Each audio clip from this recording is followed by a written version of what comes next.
The call of God has always been there. My call started in 1988. I finished my Bible college. On the first message that I have, and I talk about mission and what I'm doing with this paper. That was the question. Having kept busy helping local ministries, the time had come to move to Montreal to be closer to their children's university and take care of Françoise's mother. And we were going on vacation, so we decided to go to Thailand because we had been subsidizing a missionary in Thailand. To their surprise, upon arrival in Thailand, the missionary had left and entrusted them to a Christian official guide from the church. And for the 2 weeks we were in Bangkok, we visited orphanages and churches, and we had lunches with different Thai pastors from different Thai churches. And we went to a Bible school and so on and so forth. And we kept telling her, this is really nice, but we're not missionaries. When they arrived in Chiang Mai, they met a local missionary.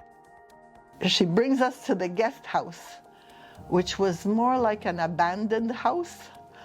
And it was not very clean by our standards, and it was a little bit scary. A few days after the initial encounter, the missionary returned to follow up and share how warmly the local community had received and appreciated their presence. 2 weeks later, the day we were supposed to leave, she calls and she says, I want to see you again. And when she comes, she says, we had coffee and so on, and she says, the people there really liked you. And so we said, well, good, thank you, nice. She says, no, you don't understand. They really liked you. Well, good. She says, you don't understand. Usually they don't like white people. She said, you don't understand. They've been praying for someone to come and help them. Would you come and help them? And I said, well, we're not missionaries. And then she takes my arm and she says, are you sure? And when she touched me, it was like I grew cold and hot all over. I can't explain, this is not normal.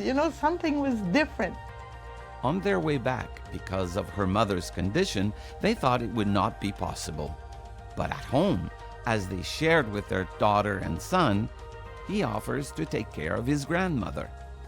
All of a sudden, it was like a shock. It was, And we were 3 days that nobody called us, we didn't call anyone. After a few days, their son called them for their decision. Yves answered, we will go.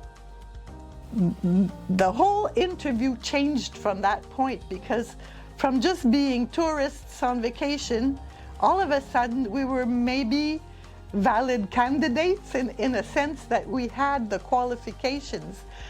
By God's grace, everything came together. So we both give our resignation where we worked. He starts being sick, and so we start praying because he's just getting sicker and sicker and sicker. And we're thinking, maybe it's not God's will that we leave. Then someone comes up and he says, I'll pay for your operation. You go. I saw a few times my doctor at Notre Dame Hospital, and I asked him, you have to cure me because I want to go. I have to go start in 2015, and and it was my heart was for the mission, and I worked to go. They operate him. In the afternoon, he comes home the same day.